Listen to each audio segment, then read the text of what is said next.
Hi, my name is Fred Hutchison with PYI. Today we're going to determine how a two-blade propeller is set up, what pitch and rotation it's set to. The first thing to do is determine the rotation of the propeller. As I've shown in earlier videos, how to determine whether a propeller is set up to left or right-hand rotation.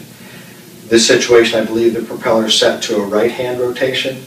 So put the blades in the feathered position, grab the trailing edge of the blades, and pull it to port.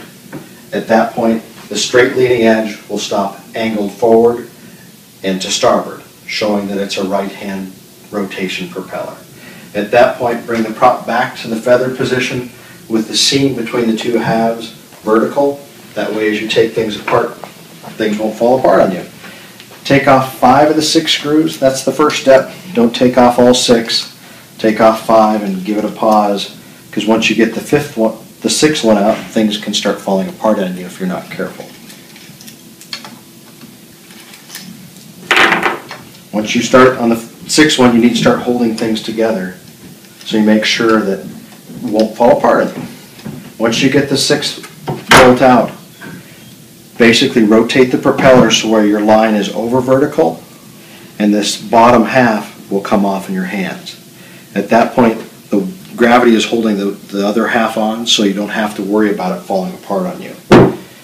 Then you rotate the shaft to determine where the letters are on the teeth of the blades.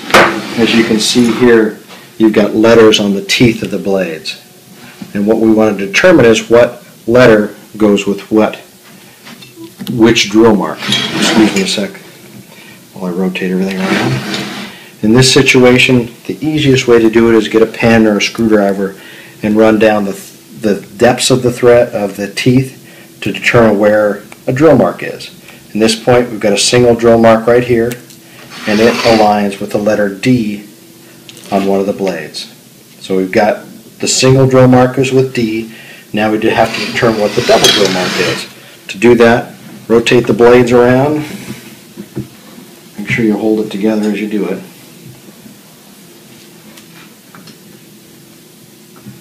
And again, holding that half on so things don't come apart on you. With grease and everything, you may have to run a pen down each of the depths of the teeth to determine where the dots are. In this situation, we've got a double dot here, right here, we've got 2 dots, and it's going into the letter S.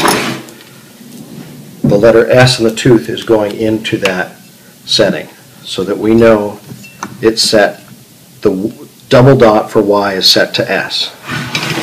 At that point, if you rotate the propeller back to the vertical position, if you grab the lower blade, pull off one of the halves, bring the blades away. At that point, now we need to determine what the Y setting is. Of course. So in this situation, what I always do is I start with K. Start with the letter K and draw a mark between the hub of the propeller and the cone gear. That way we have a reference point so that when we do pull it out, we can say, okay, this is the tooth that it goes back into. At that point, we need to flip the cone gear over. Sorry, this was not actually attached to the shaft. Flip the cone gear over and determine where the Y mark or the X mark is, this groove in the central cone gear. So we know where our mark is here. The tooth is 1, 2, 3, 4, 5, oops, actually 1, 2 steps away. So from K, we're going to N. So that groove is set into the letter N. So we know that the letter settings are X equals N, the single dot equals D, the double dot equals S, which is 22 degrees right-hand rotation. That way you know how to put it back together.